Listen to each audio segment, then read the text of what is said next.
as empresas, para elas poderem se adaptar ao ambiente, né, um ambiente cheio de incertezas, de transformações, para ela se manter competitiva no mercado, ela precisa constantemente estar buscando conhecimento e buscando se transformar, inovar, né, para responder de uma maneira ágil às pressões aí do mercado. Senão, o que acontece? Ela vai ficando para trás, ela vai perdendo a competitividade e, como consequência, vai ser excluída do mercado. Então, estar no mercado exige com que as empresas se mantenham atualizadas, né? Que elas busquem a transformação. E aí, as empresas nos buscam, né? Porque elas precisam desse conhecimento, elas valorizam esse conhecimento para poder fazer a transformação, a mudança que elas têm necessidade. Então, falar desse tema é importante, por quê? Porque, veja, você vai conhecer as 3 principais motivações que levam as empresas a nos contratarem, né? Para a gente poder prestar serviço, tanto na área de desenvolvimento humano e organizacional, quanto em saúde mental no trabalho, qualidade de vida, bem-estar no trabalho, a psicologia da segurança no trabalho. Tem muitas áreas, eu estou falando de áreas, não estou falando nem de serviços, né? Porque daí cada área vai abrir ainda mais para serviços que existem muitas possibilidades, né? Tanto você oferecer serviços já padronizados, quanto você customizar o serviço. Ou seja, você chegar para a empresa, verificar qual a necessidade que a empresa tem e elaborar uma proposta sob medida para a empresa. Eu, particularmente, gosto mais dessa segunda opção. Eu trabalho muito pouco com serviços padronizados, né, assim, já pacote pronto.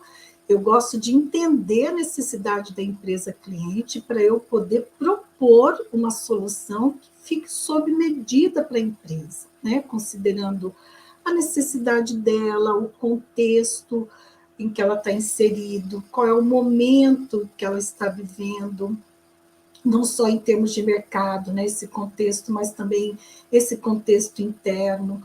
Quais são os objetivos dessa organização a médio e longo prazo? Qual a visão de futuro? Quais são seus valores? Enfim, a gente precisa ter essas informações para poder se alinhar, né, e alinhar a solução o mais próximo possível dessa necessidade da empresa. Então, essas 3 motivações, eu tenho certeza que vão te ajudar a ter mais clareza, sim. Quais as possibilidades para você prestar serviço para empresas, né? E por que elas nos contratam? Então, vamos lá. Eu estou aqui olhando do ladinho no meu roteiro, que eu preparei. Então, é por isso que eu fico, às vezes, olhando aqui do lado. Olha só, né? Essas 3 motivações que faz com que você possa ganhar mais em 3 meses, iniciando com segurança na consultoria para a empresa, são necessidades que a empresa tem, porque a motivação ela é uma necessidade, né? O que motiva a empresa a contratar um trabalho de um consultor? A motivação ela tem por trás, você sabe, uma necessidade. Então, quais são essas necessidades que as empresas têm? Né? O que está por trás quando a empresa faz contato com um profissional de psicologia, querendo algum serviço, tendo alguma demanda, que às vezes ela não tem nem clareza de qual é o serviço, né? Mas ela tem uma demanda, ela está querendo ser atendida de alguma forma. Então, veja, eu acho que é importante, antes da gente falar das motivações, falar de algo bem importante, né?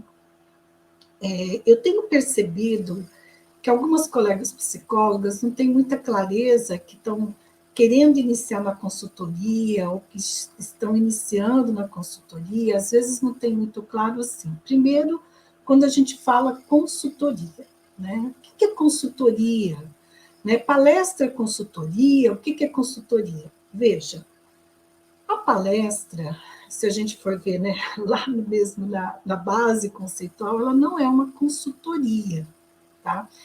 Mas o consultor, a figura do consultor, ele começou a ter mais força e a se destacar mais por volta de 1980, com as ISOs, com ISO 9000, né, com programas de qualidade no trabalho, enfim, muitos de vocês acho que nem tinham nascido. Então, começou esse papel de consultor se destacar mais nessa época, né, do século passado. Mas aí, o que acontece? Né? Acontece que, para poder definir ou se referir a esse profissional que presta serviço para empresas, né, com palestras, treinamentos, programas de desenvolvimento, programas de saúde mental no trabalho, enfim, né, um profissional autônomo que não é empregado da empresa, né, ele vai prestar o serviço, ela vai prestar o serviço para a empresa. Hoje está estabelecido no mercado o que a gente chama de consultora organizacional. Então, quando fala consultora organizacional, é sinônimo de uma profissional que vai prestar serviço para a empresa de uma maneira autônoma, ela não tem um vínculo empregatício com a empresa, ok? De uma forma bem rápida, né, passando isso para você, que eu acho que é importante. E sendo assim, o que é importante?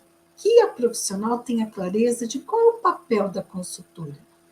Esses dias, uma aluna falou assim, ela assistiu uma aula, né, da formação Psicólogas Consultoras, que tem aulas gravadas lá na Hotmart, e tem as oficinas ao vivo, mentorias em grupo ao vivo, mentoria individual ao vivo, mas tem algumas aulas que são gravadas.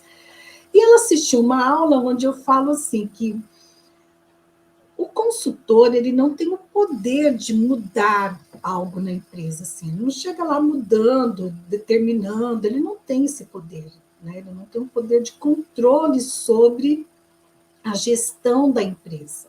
Quem tem esse poder são os gestores, né, que estão lá em níveis de diretoria, gestores, supervisores, coordenadores, enfim, eles têm o poder formal, eles são nomeados pela empresa para fazer isso, né? Nós, consultoras, nós vamos assessorar, nós vamos facilitar, nós vamos sugerir, procurar influenciar, né, algumas mudanças, algumas intervenções, algumas transformações dentro da organização. Mas nós não temos esse poder de determinar, de transformar. Quem faz essa decisão, quem toma essa decisão é a empresa, né? Até mesmo, né, num processo de seleção. Quando eu, há 2 semanas atrás, eu assessorei um cliente que eu já atendo há mais de 3 anos no processo de seleção, e eram 3 candidatas para 2 vagas, inicialmente seriam 4, mas depois um desistiu, que acabou aceitando uma outra proposta, nem participou do processo. Então, 3 candidatos para 2 vagas. Então, eu trago as informações, né, que ocorrem lá nos testes que eu aplico, na entrevista psicológica, no processo em grupo, enfim.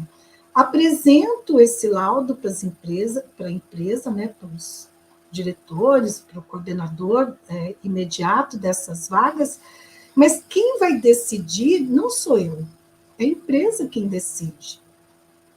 Então, isso é muito importante, porque senão você inverte os papéis, você começa o que até foi uma aluna também, uma outra aluna semana passada, numa mentoria individual, ela falou isso, olha, Nacida, eu estou atenta para, de repente, eu não virar empregada da empresa sem ser remunerada como tal. E é isso que eu alerto sempre muitas minhas alunas, né?